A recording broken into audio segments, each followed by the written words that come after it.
Hi, I'm Hector Perez, a senior solution architect at JourneyTEAM, and I'm going to teach you about one of the pillars of zero trust architecture, which is network. To learn about the other five pillars, check out our other videos. So, networks are a critical component of zero trust architecture as they provide the connectivity framework through which data and applications are accessed. In a zero trust model, traditional perimeter based security is replaced with continuous verification and strict access controls, making networks a key focus. The significance of networks in zero trust architecture can be summarized as follows. So, one is microsegmentation. Zero trust relies on network segmentation to create isolated zones that limit lateral movement and contain potential threats. Microsegmentation at the network level ensures that even within a network, access is restricted based on the principle of least privilege. Second, continuous monitoring. Networks playing a crucial role in continuous monitoring of network activities.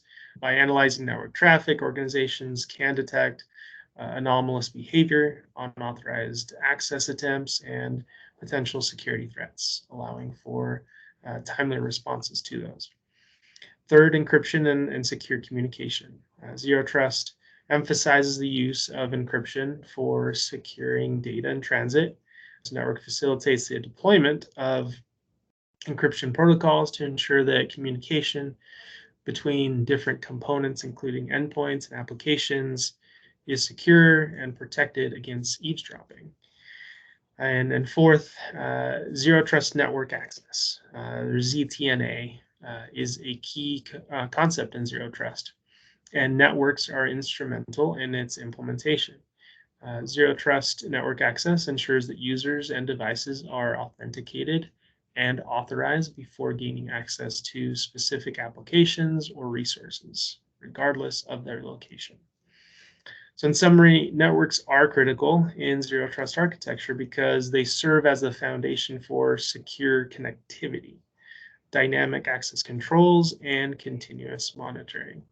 By applying zero trust principles at the network level, organizations can strengthen their security posture and effectively protect against evolving cybersecurity threats. Thanks for learning about networks and zero trust. Please reach out to us at JourneyTEAM if you have any questions.